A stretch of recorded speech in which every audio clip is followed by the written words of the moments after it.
Well, good evening, friends. Welcome to our review session. Hopefully you've been taking advantage of some of the review sessions offered by the teaching assistants too.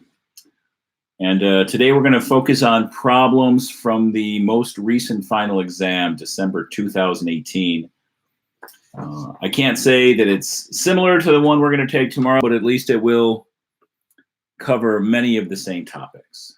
So let's get started. All right, first question we have is integral of x squared sine x cubed plus 2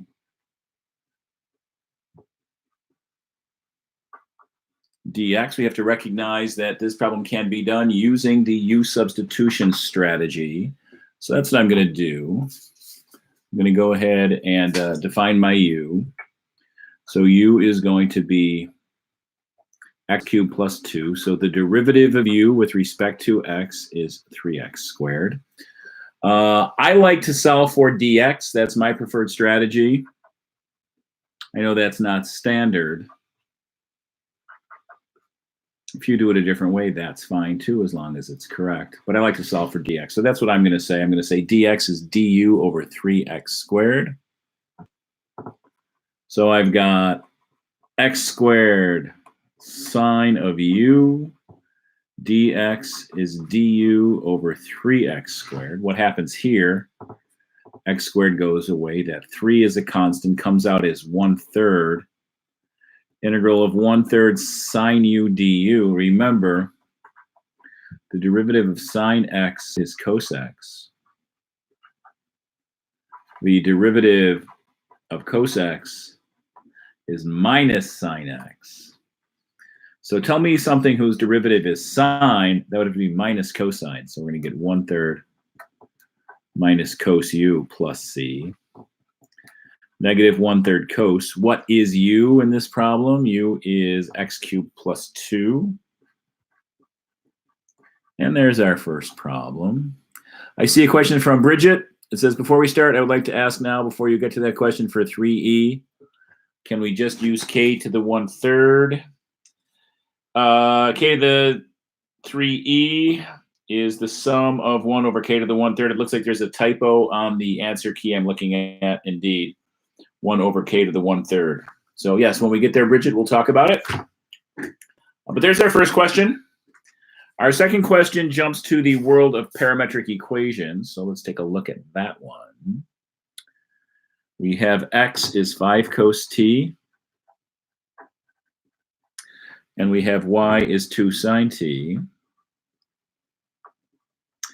And they're telling us that t is between 0 and 2 pi.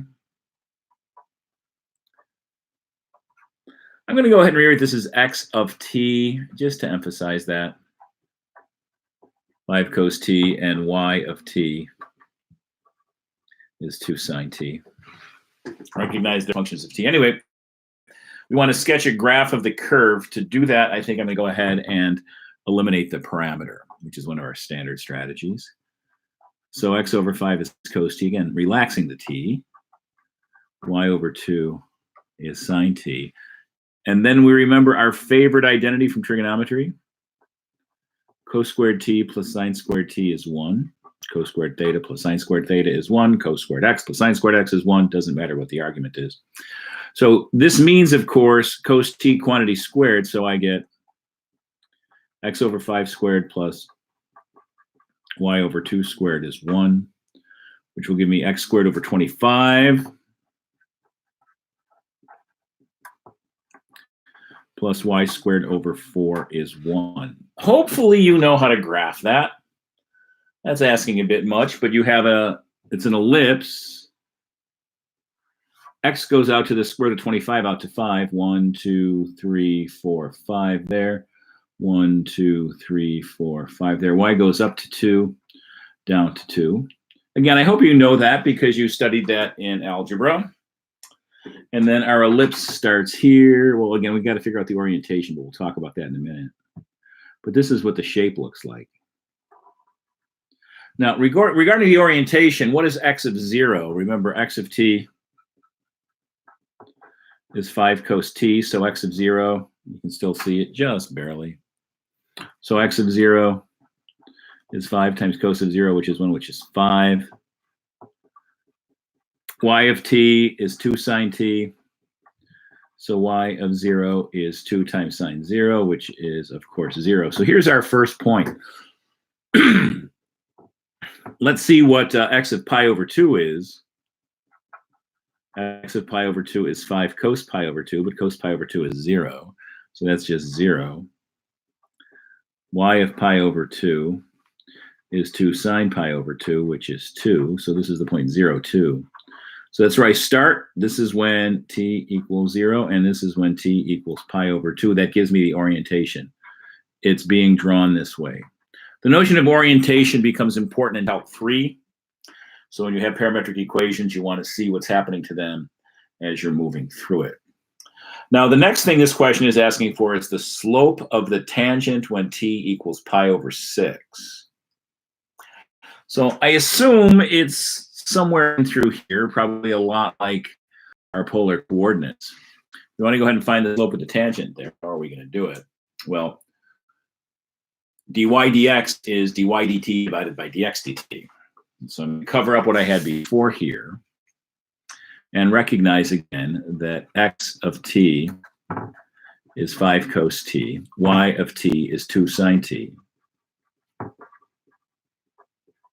Dx dt, the derivative of x with respect to t, the derivative of cosine is minus sine, is going to be minus 5 sine t. Dy dt, the derivative of sine is cosine, is 2 cos t. So I want dy dx. Dy dx will be dy dt divided by dx dt. Dy dx, that's what the slope is going to be dy dt divided by dx dt. Dy dt divided by dx dt. Dy dt, 2 cos t, divided by negative 5 sine t. All right, good enough, except I want the slope of the tangent at t equals pi over 6.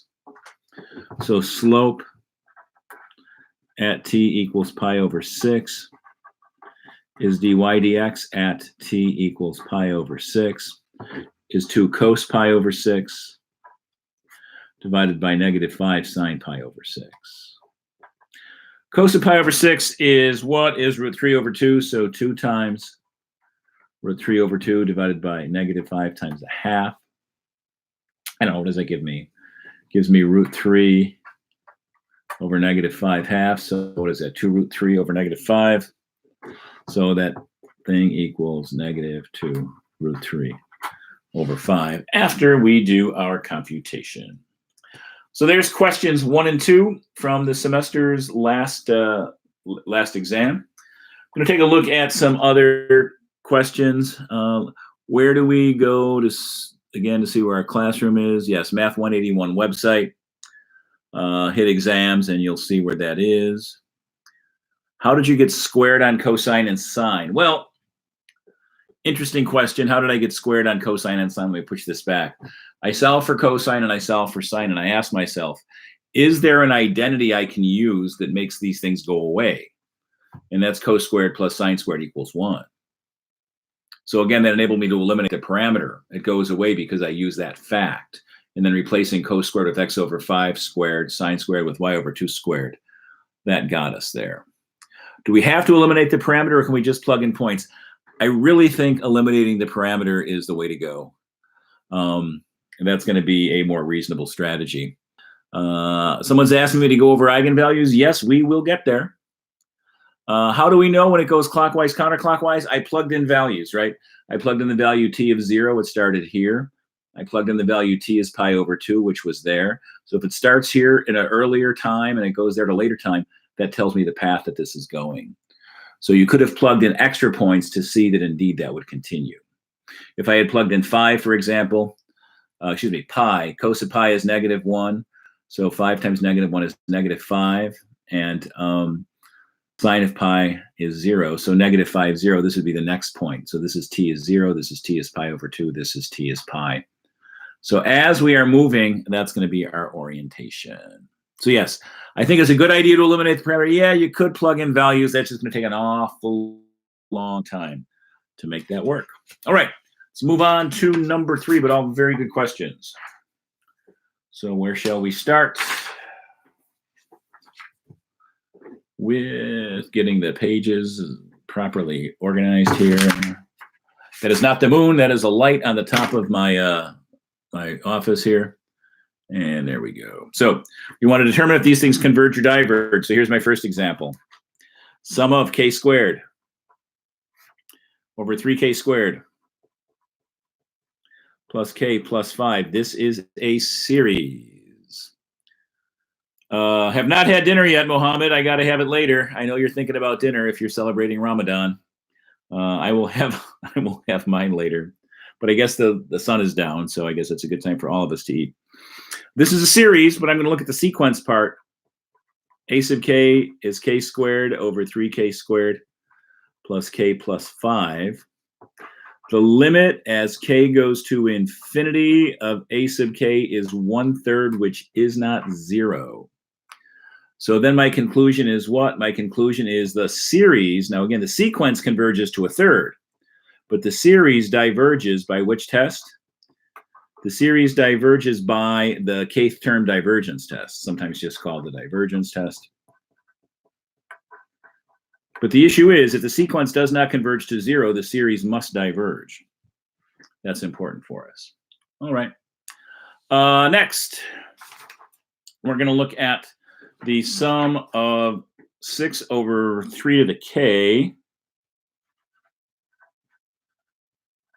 And k starts at 1. I just want to look at a couple of values here. So if k is 1, that's 6 over 3. If k is 2, 6 over 3 squared, which is 9. If k is 3, 6 over 3 to the third, which is 27. 3 to the fourth, 6 over 81 plus ... That's what this looks like. But this is a geometric series. And the common ratio is 1/3, which is less than 1. Therefore, the series converges by the geometric series test.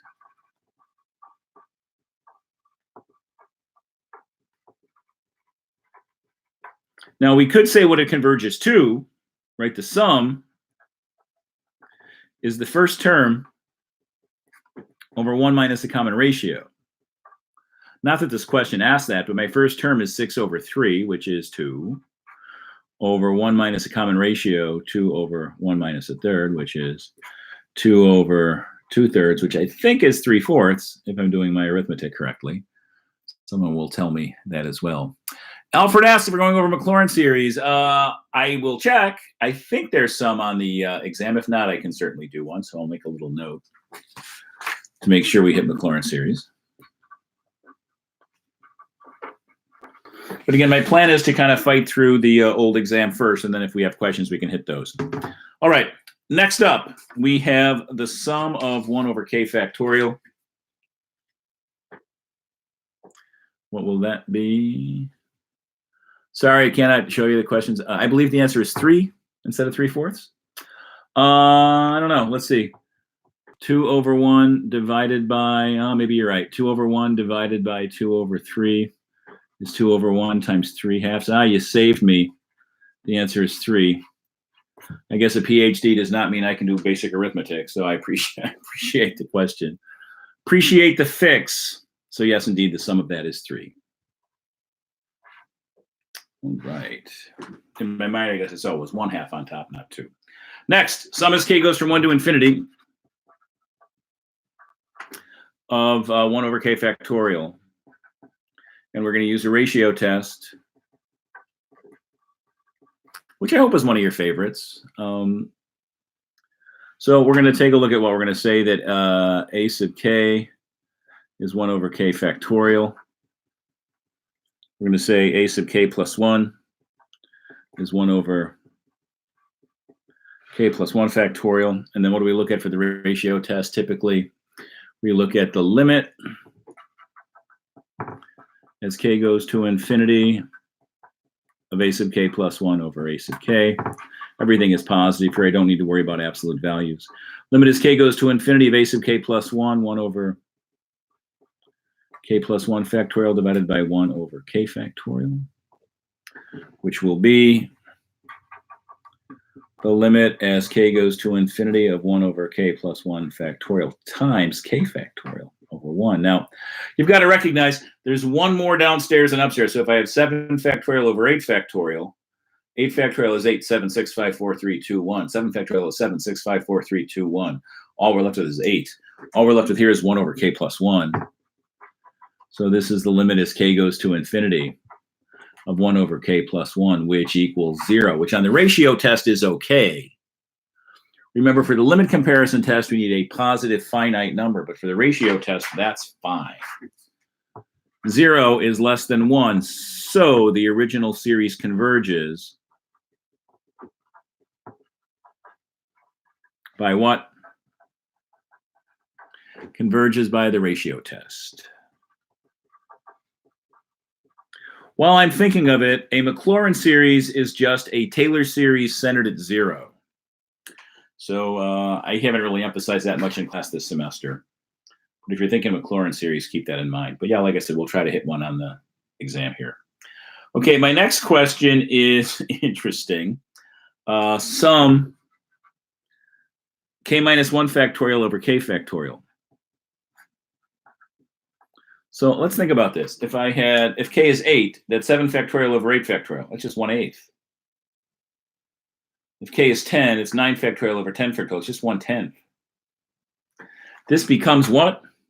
This becomes the sum of 1 over k, which we know 1 plus a half plus a third plus a fourth plus dot, dot, dot is the harmonic series. Very famous series. What does the harmonic series do? It diverges very slowly, but it diverges. It gets as big as you want it to get. So yeah, that was kind of a nice little problem. Question 3E, looking at the answers that are posted online, the answer is wrong, posted online, but I will fix it for you. And I think this is what Bridget was asking me about earlier.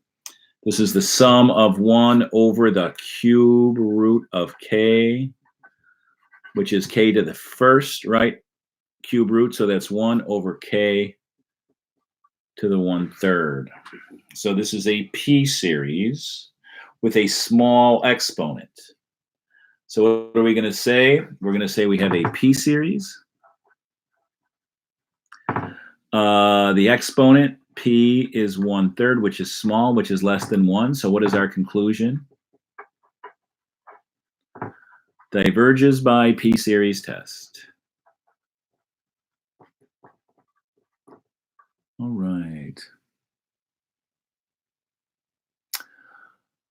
More questions. Can you go over linear transformations? I hope so. So I'll add that to my list of things you want me to do when I'm done with the test. If we don't hit them. Linear transformations. If the exam asks for e to the x, sin x, or cos x, can we put in the first few nth terms and not solve the whole thing? I don't think we're going to ask you to write the sigma form for any of these.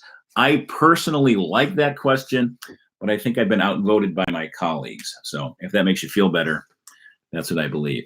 Not less than or equal to 1. Yeah, I guess so. You want to make it less than or equal to 1?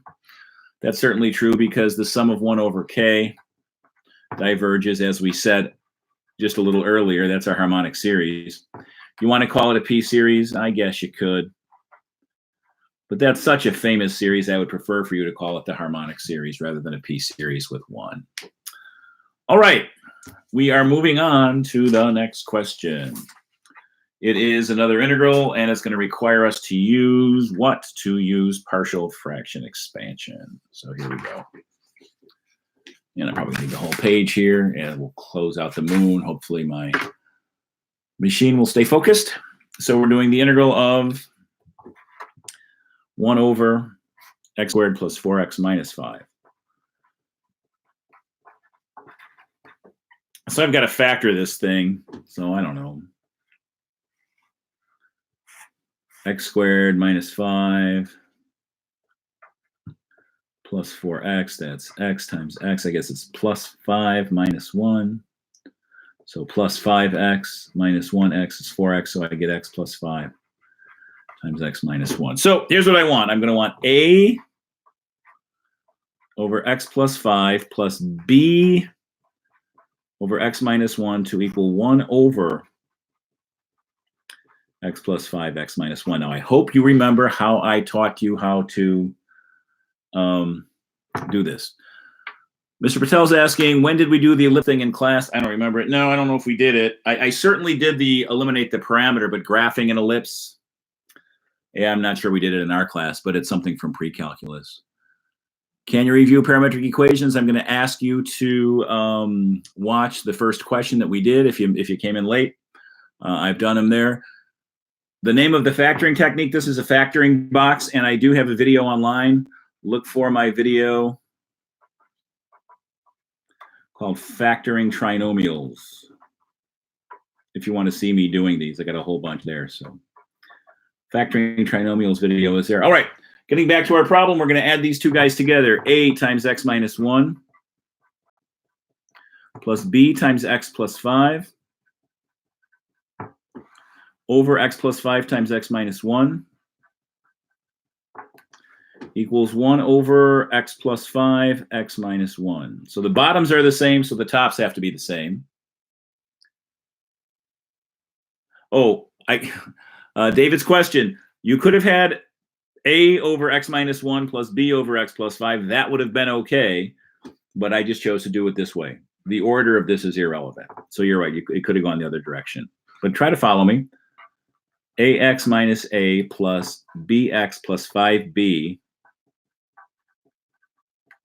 equals 1. We're going to put these things together. Ax plus bx is a plus bx plus negative a plus 5b is 1. What's another name for 1? 0x plus 1. So if that's the case, a plus b is 0 and negative a plus 5b is 1. A plus b is 0, negative a plus 5b is 1. So b is negative a. So I guess I could replace negative a with b. So b plus 5b is 1. You can still see. 6b is 1. So b is 1/6. You see b is negative a. So a is negative b. So a is negative 1/6. All right. So we've done the hard part. So we're going to now integrate a negative 1/6 over x plus 5 plus b plus 1/6 over x minus 1. So doing our substitution carefully, making sure you can see. What we had said before was we said it was a over x plus 5 plus b over x minus 1 equals 1 over x plus 5, x minus 1. Yes, you can skip to the partial fractions. You can do it quickly if you need to. All right, a was negative 1/6, so I'm going to integrate. Negative 1/6 over x plus 5 dx plus b, which is 1/6 over x minus 1 dx. I would like to add something to this, though. I am going to say u is x plus 5. Du dx is 1, so du equals dx. W is x minus 1. dw dx is 1. dw equals dx. No, you do not have to do this, but this is good advice as you're moving on to Calc 3.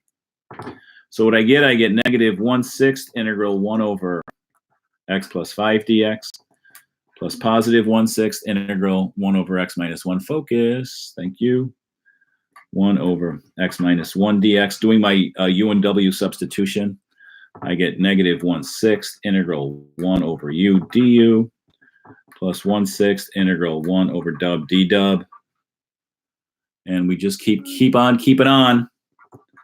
Negative 1/6 log absolute u plus 1/6 log absolute w plus c. Finish this bad boy. What do we get? Negative 1/6 log absolute u x plus 5 plus 1/6 log absolute w x minus 1 plus c. That was a lot of work, and notice they didn't quite give you enough room on the page to do it. Be careful with that on your exam tomorrow. Make sure that you write small enough but legibly enough that we can do this. Okay, I was asked to look at Maclaurin series. Again, a Maclaurin series is centered at 0. So generally speaking, the Maclaurin series would be what? Would be p of x is a naught plus a1x plus a2x squared plus a3x cubed plus dot, dot, dot, right? So it's just a Taylor series centered at 0. If you have a Taylor series centered somewhere else, let's say at 3, you might have t of x is a0 plus a1x minus 3 plus a2x minus 3 squared plus a3x minus 3 cubed plus dot, dot, dot. And you might have a Taylor polynomial of order 3, then you just ignore the dot, dot, dots. Anyway, the question on the test from last semester was to get a Maclaurin series, so Taylor series centered at 0 for f of x equals cos x. Now, you should memorize, excuse me, not cos x, but x cos x. There we go. You should memorize our 3 favorite series, okay? I hope you have them in your bag of tricks. What are they? Most importantly, e to the x is 1 plus x squared over 2 factorial plus x cubed over 3 factorial plus x to the 4th over 4 factorial plus dot, dot, dot. Know that.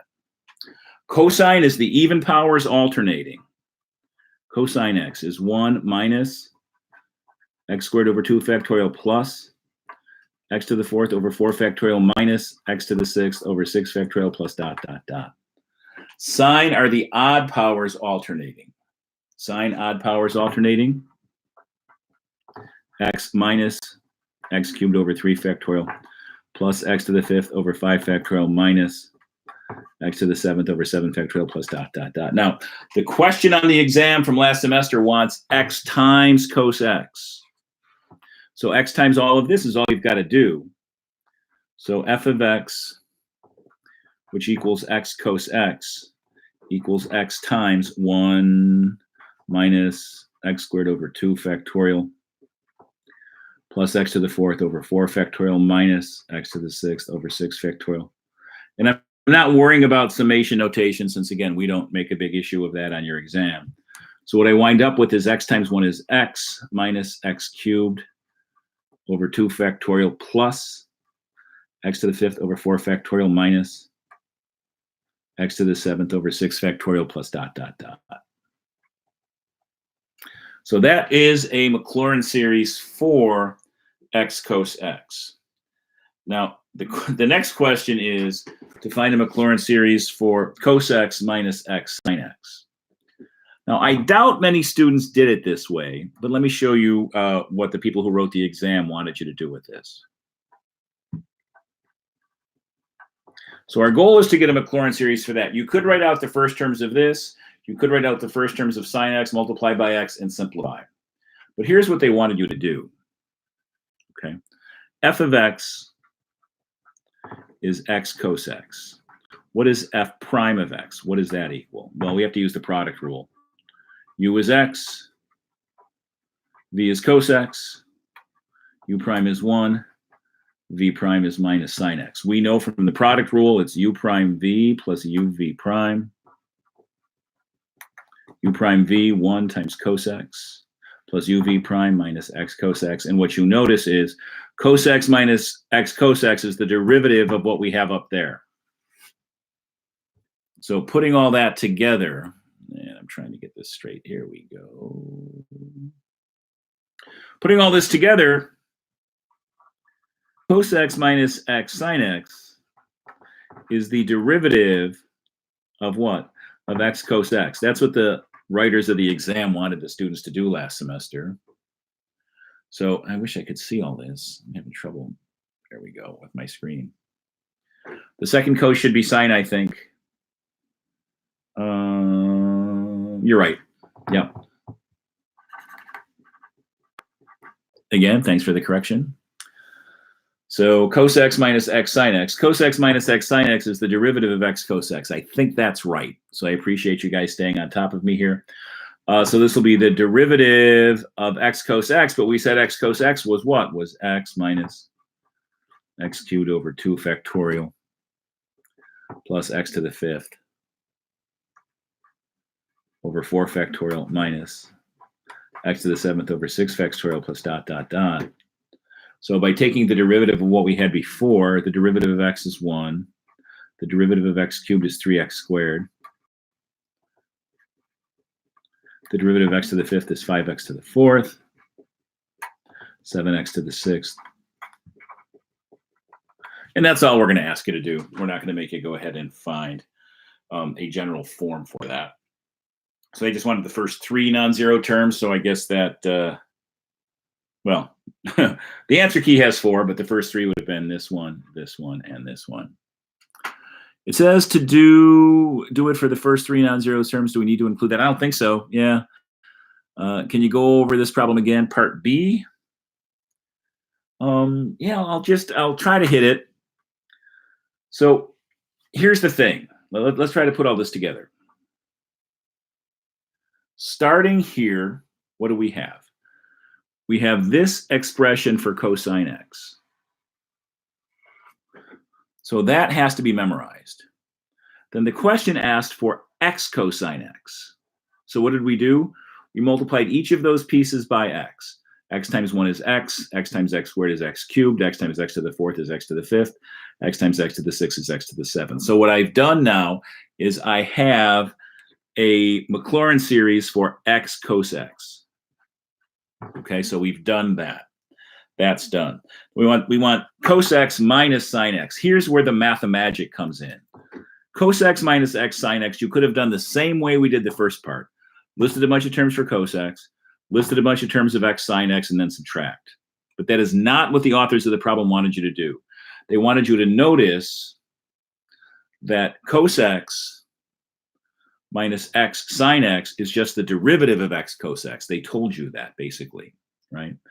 So what they're looking for is the derivative of what we had before. So all I had to do, knowing that cos x minus x sine x is the derivative of this, I just took the derivative of each piece. Derivative of x is 1. Derivative of x cubed is 3x squared over 2 factorial. Derivative of x to the fifth, 5x to the fourth over 4 factorial. That's how that problem was done. Not an easy question for sure. One of the more challenging ones as we're going. Okay. You asked me to take a look at eigenvalue stuff. First off, they want us to solve a linear system. So we'll take a quick look at number 6. And I will try to keep my page where it needs to be. There we go. So we have what? We have 3x plus 5y equals 10. And negative 2x plus y equals 2. If you are a student who is not a UIC student, you may find it odd that this is showing up on a Cal 2 final, and I would agree with you there. We want to write it as an augmented matrix, so fine. So 3, 5, 10, negative 2, 1, 2. Boom. There it is written as an augmented matrix. We want to use some kind of elementary row operations to solve this. I like to go ahead and have the first term be a 1. You don't have to do it this way, but I like to say row 1 is 1/3 of the old row 1, which would be 3 over 3 is 1, 5/3, 10/3. So that becomes my next matrix. 1, 5/3, 10/3. And the bottom is negative 2, 1, 2. Now I've got to get rid of this negative 2. I want to turn him into a 0. So I'm going to say that row 2 is 2 times my old row 1 plus row 2. 2 times my old row 1, 2 times 1 is 2. 2 times 5/3 is 10/3. 2 times 10/3 is 20/3. And I want to add that to negative 2, 1, and 2. I guess you can still see everything. 2 and negative 2 is 0. That's what I want. 10/3 and 1/3 is 13/3. 20/3 and 2, which is 6/3, I guess, is 26/3. So now where am I? Now my first row is 1, 5/3, 10/3. My second row is 0, 13/3, 26/3. I'm going to say I want to take row 2 and multiply it by 3/13 because I want this to turn into a 1. I multiply that by 3/13. 3/13 times 0 is 0. 3/13 times 13/3 is 1. 3/13 times 26/3, 26/13, which is 2. Well, that was a hassle. But we'll go ahead and see where our matrix is now. So on top I have 1, 5/3. 10/3 on the bottom, I have 0, 1, 2. Now remember, this is the x column and this is the y column. So my first equation is x plus 5/3 y equals 10/3. Well, my second equation is 0x plus 1y equals 2.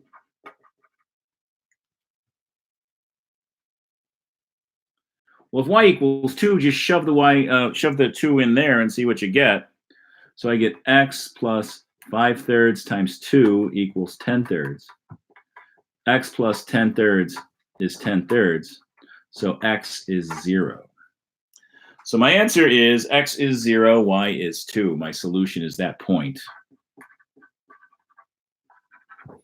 But again, that's a tedious method when you have all those crazy fractions involved. All right, what do we want to do next? It says write the 2x2 coefficient matrix and call it A. Find det A and A inverse. But you know something? I'm going to solve this thing with that inverse because that's a whole lot more efficient. Solving it with an inverse is a much better strategy here, I think. Anyway, the matrix A that we started with was 3, 5, negative 2, 1.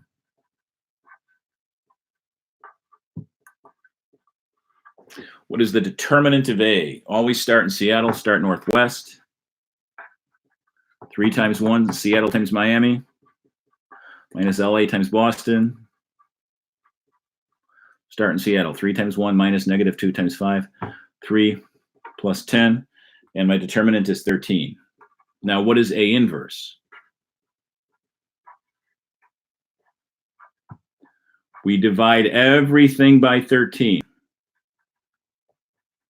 Switch the guys on the main diagonal. So 3 and 1 change places. Seattle and Miami switch. So 3 becomes 1, 1 becomes 3. Change the signs of the guys on the off diagonal. So 5's sign changes, negative 2 signs change. So 5 becomes negative 5, negative 2 becomes positive 2. So that answers the question. They wanted the determinant, which was 13, and they wanted to have the inverse matrix, which I've constructed. Now, we can use the inverse to solve the system. So let me give you a question that was not on the exam. Solve the system. 3x plus 5y equals 10. Negative 2x plus y equals 2 using matrix inverses. This will be a much more pleasant strategy than what we did with the Gaussian elimination. So I have this matrix. I have 3, 5, negative 2, 1 times xy equals 10, 2. So this is ax equals b. Multiply both sides by the inverse. X is A inverse times B. So my X matrix is XY. You have the inverse matrix up there. The inverse matrix, 1/13, negative 5/13, 2/13, 3/13. That's the inverse we just did on the previous page, times B, which is 10, 2. And remember, you circle the rows of the first matrix. You circle the columns of the second. And what do we get? XY equals what? 1/13 times 10, 10/13 minus 10/13, 0. 20/13 plus 6/13, 26/13, 2. And there's my answer, done very, very quickly using matrix inverses. So I believe that is a more efficient strategy to use to approach that problem. All right, next. We have what? We have a situation where we have area between two curves. So let us quickly attempt that problem. What are we going to say there? We have y equals 5 minus x squared. And we have y equals negative x plus 3. We're rotating that around the x-axis, find the volume of the solid. Let's draw a picture first. 5 minus x squared is some kind of a parabola. Negative x plus 3 is some kind of a line that's heading down. So I need to find these points of intersection first. So let's do that. We can talk about finding the area if you'd like. That's, of course, the area under the first curve minus the area under the top minus area under the bottom. Will we be able to watch it? Yes. After I'm done, I will certainly post it so everybody can see it. Find points of intersection. When does 5 minus x squared equal negative x plus 3? Add x squared to that side. Subtract 5 from that side, so I get 0. 0 equals x squared minus x minus 2. Factoring that, I get 0 is x minus 2 times x plus 1. X is 2, or x is negative 1. So we have that, which is really all I need. So there's negative 1. There's 2. This is the region we want to wrap around the x-axis, I believe, is what we asked for. So this is what we're looking for. So I've got big R and I've got little r. Big R and little r. So big R is a top function. So big R is 5 minus x squared. Little r is negative x plus 3. I have holy baloney. So the area of the holy baloney is pi big R squared minus pi little r squared. Or if you like, pi big R squared minus little r squared. So my integral for the volume is the integral from negative 1 to 2 of the area times the thickness. The thickness is just change in x. So it's going to be pi big R squared minus little r squared, big R squared, 5 minus x squared squared minus little r squared, negative x plus 3 squared with a dx on the end. And I'm going to pass on doing that integral. I will let you check your notes. It's pretty nasty. When all is said and done, they've got 459 pi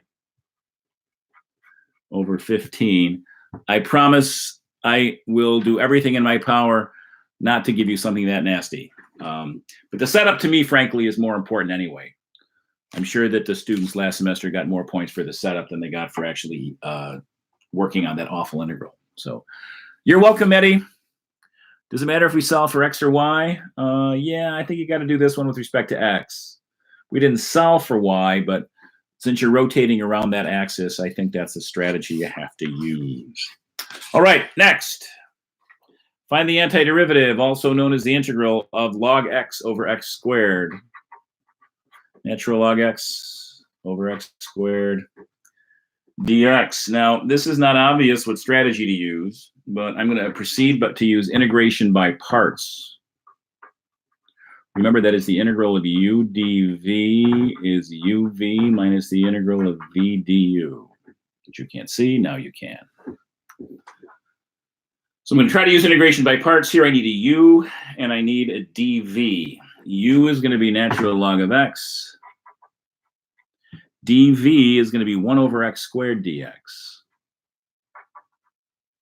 So u is the natural log of x, so the derivative of u with respect to x is 1 over x.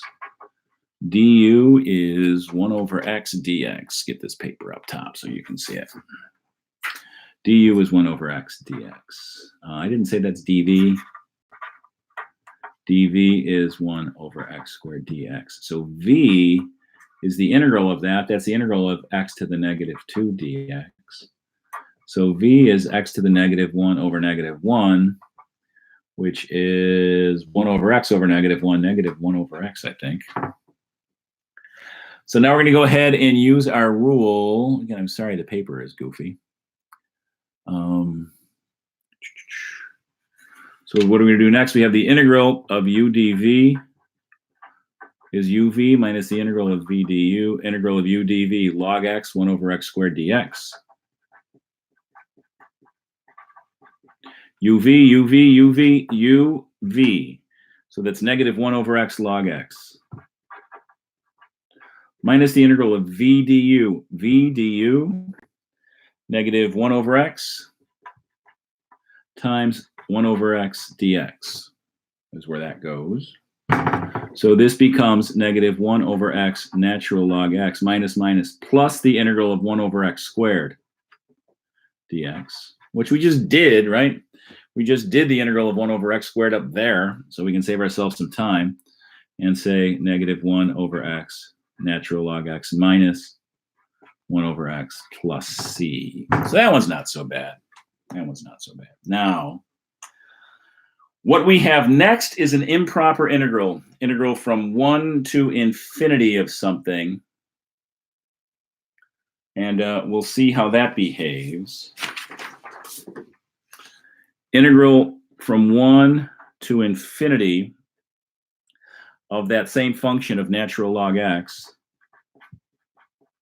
over x squared dx. I have to insist that you use a variable like b. The limit as b goes to infinity of the integral from 1 to b of natural log x over x squared dx. Well, we have our antiderivative up there.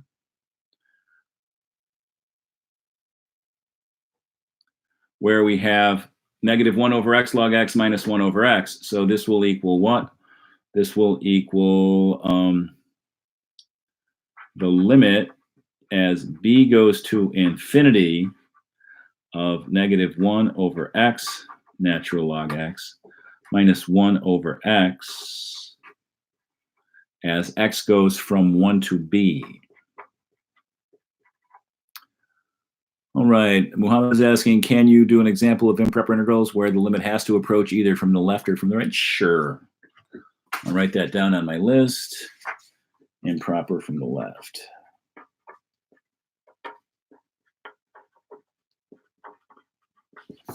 All right. Okay, so if we're going to do this, what do we have? If we're plugging in the b goes to infinity stuff, I'm going to get the limit as b goes to infinity. I'm going to write that as negative log b over b minus 1 over b minus negative log 1 over 1 minus 1 over 1, which is just 1. So it gets a little tricky. Now here's the thing. 1 over b as b goes to infinity goes to 0. Log b over b as b goes to infinity, you might have to use L'Hopital. The derivative of log b is 1 over b. The derivative of b is 1. 1 over b then goes to 0 as well. So this part goes to 0. Log 1 is 0. So I get 0 minus 1. After all that, the answer is equal to 1 from our test last semester. All right. Does it matter if infinity is approaching from the left or the right? Yes, we're going from 1 to positive infinity. So if that's the case, we are approaching infinity from the left. Okie dokie. What do we have next here? Our next question is another series. So let's quickly do that one. We have, this time they went to n instead of k, so I hope you're comfortable with the letters switching up like that. So here we go. What do we have? Sum as n goes from 1 to infinity of 1 over 2 to the n times n factorial. And you see factorial, focus please. There we go. You see factorial, you've got to use ratio test. I hope that's obvious. So ratio test is what I want to use. So a sub n plus 1 is 1 over 2 to the n plus 1 times n plus 1 factorial. A sub n is what we have up there, 1 over 2 to the n times n factorial. How about a sub n plus 1 over a sub n? That's 1 over 2 to the n plus 1 times n plus 1 factorial divided by 1 over 2 to the n times n factorial, which is 1 over 2 to the n plus 1 factorial times 2 to the n times n factorial over 1. Now, what does this become? So a sub n plus 1 over a sub n equals 2 to the n over 2 to the n plus 1 gives me a 2 downstairs. N factorial, n plus 1 factorial gives me an n plus 1 downstairs. And a 1 upstairs. So now we have to use the limit. So what is the limit as n goes to infinity of a sub n plus 1 over a sub n? Is the limit as n goes to infinity of 1 over 2 times n plus 1, which just like the other ratio test we did, which is 0, which is less than 1. So our conclusion is the original series converges.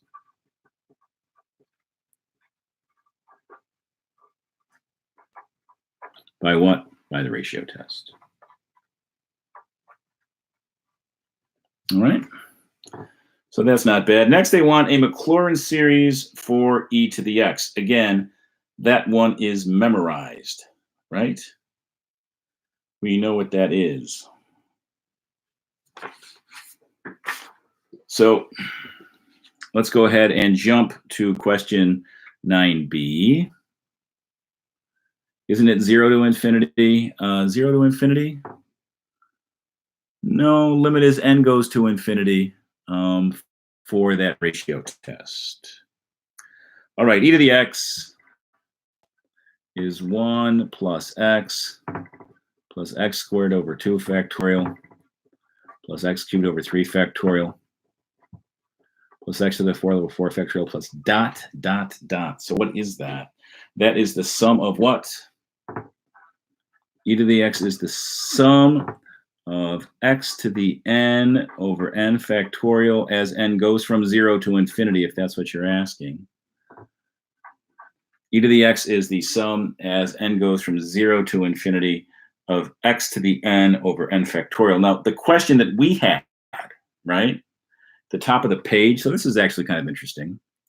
The question we had was the sum as n goes from 0 to infinity of what? Of 1 over 2 to the n times n factorial, which would be the same as the sum as n goes from 0 to infinity of 1/2 to the n over n factorial. Tough little question. So you see how this is the question we had before. We see how this is our Maclaurin series for e to the x. Everything matches except x is 1/2. Therefore, this equals e to the 1/2 or the square root of e. That is a nice little question. I like that one a lot. It's a nice little question. But you have to see that this thing is very similar to this, and you've got to rewrite that 1 over 2 to the n is a 1/2 to the n to get it to match. To get the sum x to the n over n factorial to match 1/2 to the n over n factorial. Most important tests we should remember. Well, let's go through them, Bridget. What do we have? Telescoping. Remember we did those early on. Geometric series. We've seen that in the lesson today. After that, where did we go? We had the direct comparison test, I believe. Oh, the divergence test, kth term divergence test. The direct comparison test. The limit comparison test is one of my favorites. Doesn't seem to be a favorite on this exam. The p-series test. The ratio test. So there's a whole bunch of them. I have videos for all of them if you go back and take a look at our second exam. But yeah, I think you need to know all of them. They're all fair on the exam, so try to make sure you're where you need to be. All right. I think I see a limit comparison test coming up here soon, so I feel a little better about things. Okay, so what we have next is number 10 on that test. So let's move these guys aside. As I'm starting to lose people, which I understand. We're past 50 minutes. Again, you can watch this video later. If you're not able to stay with it till the end, I will post it as soon as we're finished. Sum as k goes from 1 to infinity of 3k over k squared plus 1.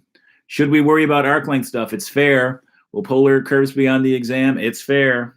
Anything we've done is fair. So yeah, go back and look at all of it, please.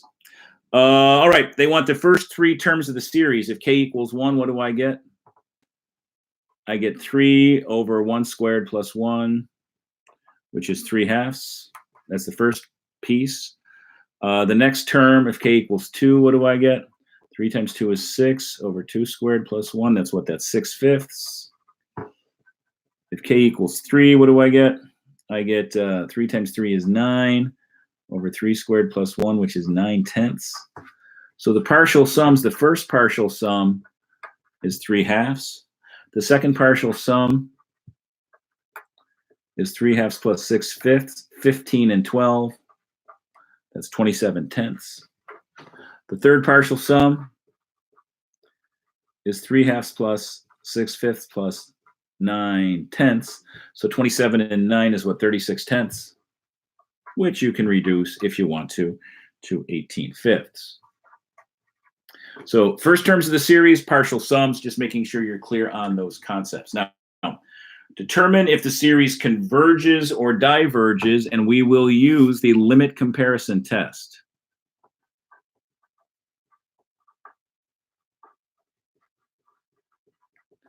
That's what we need. We need to use the limit comparison test. How are we going to use the limit comparison test? We're going to say a sub k is 3k over k squared plus 1. B sub k, what is it really? Highest power of the top, k to the first. Highest power of the bottom, k squared. K over k squared really is 1 over k. Always compare it to a p series. We need a positive finite number. We look at the limit as k goes to infinity of absolute value, or actually just keep it positive. A sub k over b sub k, everything is positive here, which is the limit as k goes to infinity, 3k over k squared plus 1 divided by 1 over k, which is the limit as k goes to infinity, 3k over k squared plus 1 times k over 1, which is the limit as k goes to infinity of 3k over 3k squared over k squared plus 1, which equals 3. Now, 3 is a positive finite number. 0 is less than 3 is less than infinity, so LCT applies. And then what do we say about it? Both series have to be of the same type. Both series are the same type as we're dealing with the limit comparison test. Now, what do we know? What do we know about this? Well, the sum of 1 over k, b sub k diverges. The sum of 1 over k diverges. Why? The sum of b sub k, which equals the sum of 1 over k, diverges. Why? Because it is harmonic. Now, we said both series are the same type, so the conclusion is the sum of our original series, the sum of 3k over k squared plus 1, also diverges by what test? By the limit comparison test. That is what is happening there. All right. So that was our question 10, as I grab some more paper. And what do we have next? Okay, next we are playing with the eigenvalues and eigenvectors thing. So let's go ahead and quickly do those problems. So they're giving us matrices, and we've got to determine if things are eigenvalues. So what do they give us first? They give us matrix A is 5, 2, 3, 0.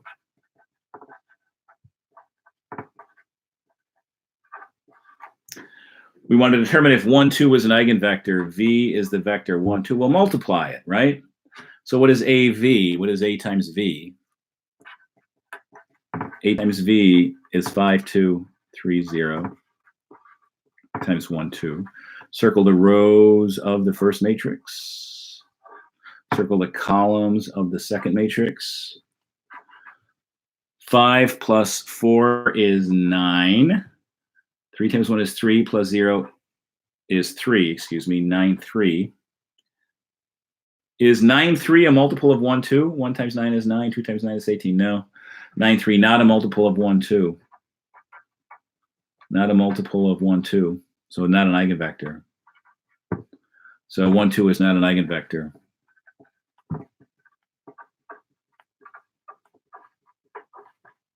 Okay. What's our next one is 2, 1. Well, let's take a look. How about 2, 1? So again, A is still A, V is 1, 2. So we have A is 5, 2, 3, 0. This time V is 2, 1. We want to see when we multiply the matrix by the vector, is it a multiple? So what is AV? 5, 2, 3, 0. There's 2, 1. Circle the rows, circle the columns. 10 plus 2 is 12. 6 plus 0 is 6. Is 12, 6 a multiple of 2, 1? Let's see, what is 6 times V? What is 6 times V? 6 times 2, 1 is 12, 6. Yes, it is then. Okay. So we would say our conclusion is 12, 6 is an eigenvector of A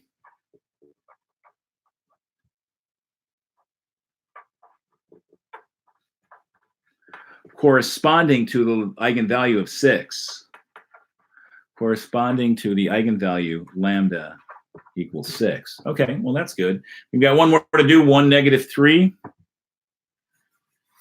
So again, A is 5, 2, 3, 0.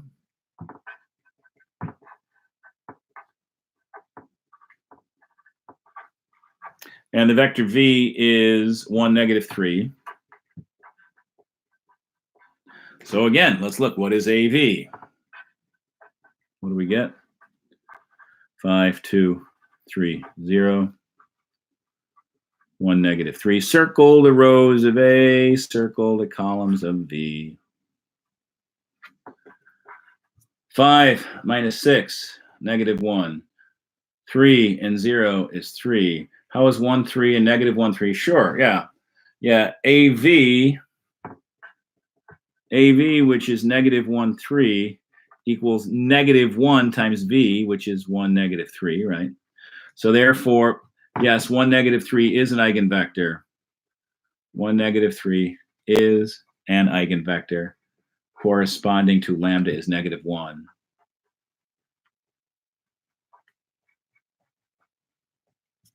In my class, I showed people how to actually compute the eigenvalues and eigenvectors, so that's a nice little strategy too. All right.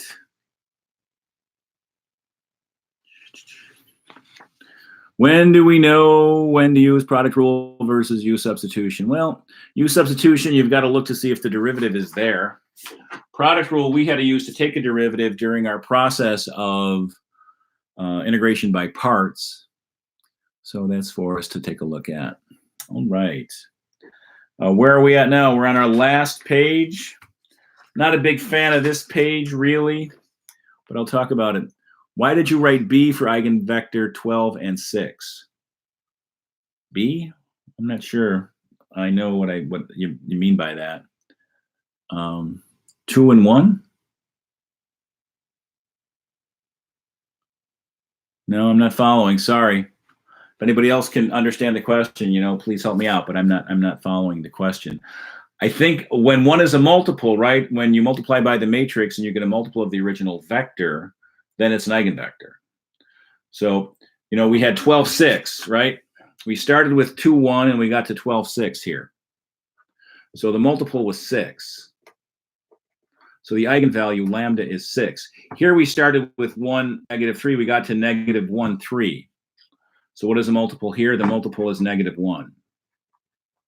So lambda was -1. I hope that clarifies things a little bit. All right, last question. R equals 1 plus cosine 2 theta, as we are now well over an hour. And I still haven't had my dinner yet, but I will have something here shortly. What are we going to do? R is 1 plus cos 2 theta. So the thought was to make a whole stinking chart of values for theta and for R. If theta is 0, cosine of 0 is 1. 1 plus 1 is 2. Now remember, x is r cos theta, and y is r sine theta. So they're asking you to do that too.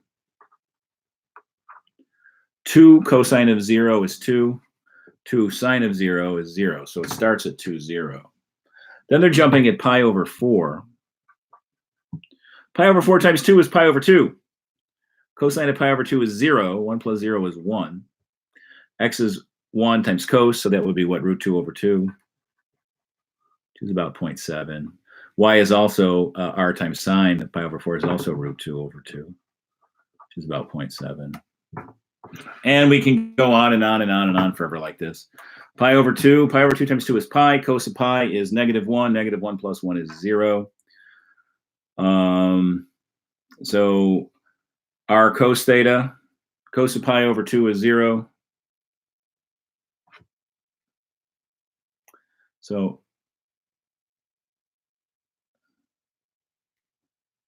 looking at this here, making sure I'm solid. Yeah. So x is 0. Y is also 0. So, you know, what's going on with this picture? It starts at 2. Boom. At pi over 4, it's about 0.7, and then it comes to 0. What's happening is it's doing this.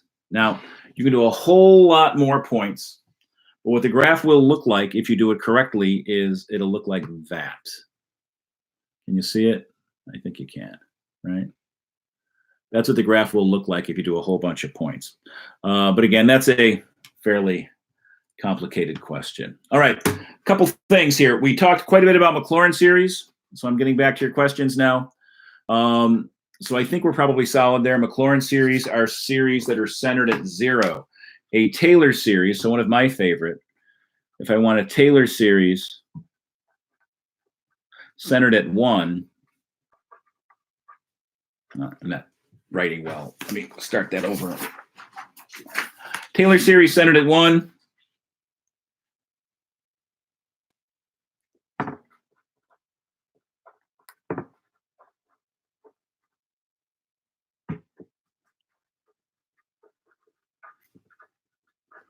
For f of x equals the square root of x. So our Taylor series, which again I'll just call t of x, is a0 plus a1 times x minus 1 plus a2 times x minus 1 squared plus a3 times x minus 1 cubed plus dot, dot, dot, right? So that's what we have to do. So you've got to go through and construct all of the derivatives at 1. Right now, f of 1 is the square root of 1 is 1. F prime of x is 1/2 x to the minus 1/2, which is 1 over 2 root x, x. And f prime of 1 is 1/2, and I'll just do one more. F double prime of x is -1/4 x to the -3/2, which is -1 over 4 x to the 3/2. F double prime of 1 is 1/4. Now you continue going like this a long way, but then you recognize that t of 1 is a0. T prime of x is a1 plus 2a2 x minus 1 plus 3a3 x minus 1 squared plus dot, dot, dot. So t of 1 is a1. I'll just go ahead and do one more. T1 prime of x is what I wanted to say there. So t prime of 1. T double prime of x is going to be 2a2 plus 6a3 times x minus 1 plus something else times x minus 1 squared plus dot, dot, dot. So t double prime of 1 is 2a2. So we just keep going through the process. So the way we finish this off, right, is we just collect these pieces. So f of 1 is 1. T of 1 is a0. So a0 is 1. F prime of 1, we said was 1/2. T prime of 1, we said was a1. So a1 is 1/2, and we did one more. F double prime of 1, we said was 1/4. t double prime of 1 is always 2 factorial a2. That's our pattern if you want to follow it.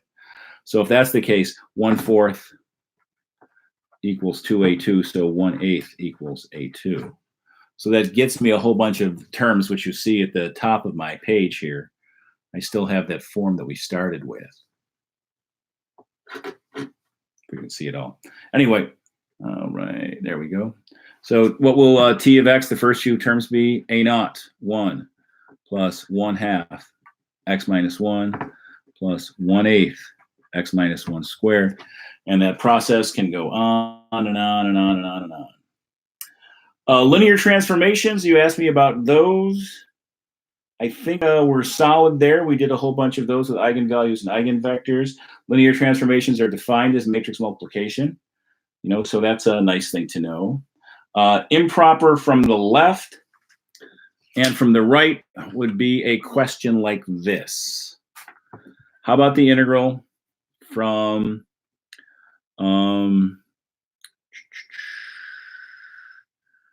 0 to 4 of 1 over the square root of x dx? Let's think about that one.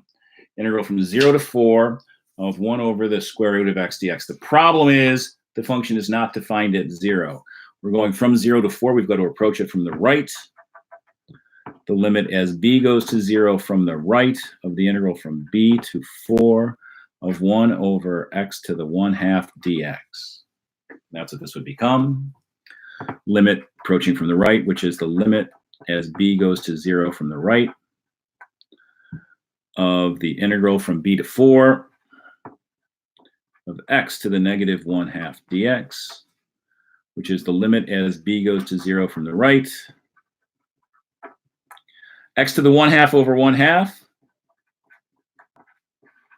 as x goes from b to 4, which is the limit as b goes to 0 from the right of 2 times the square root of x as x goes from b to 4, which is the limit as b goes to 0 from the right of 2 root 4 minus 2 root b. Of course, if b goes to 0, that goes away. 2 times 2, my answer is 4. All right, well, that's now 1 hour and 12 minutes. I think that's enough for us. I appreciate you guys hanging out, the 56 who are still here. If you started from the beginning, thank you so much. I've done my best to get you ready. So you're going to show me tomorrow whether or not you are ready. So thanks again, and I look forward to seeing you tomorrow. Have a good evening.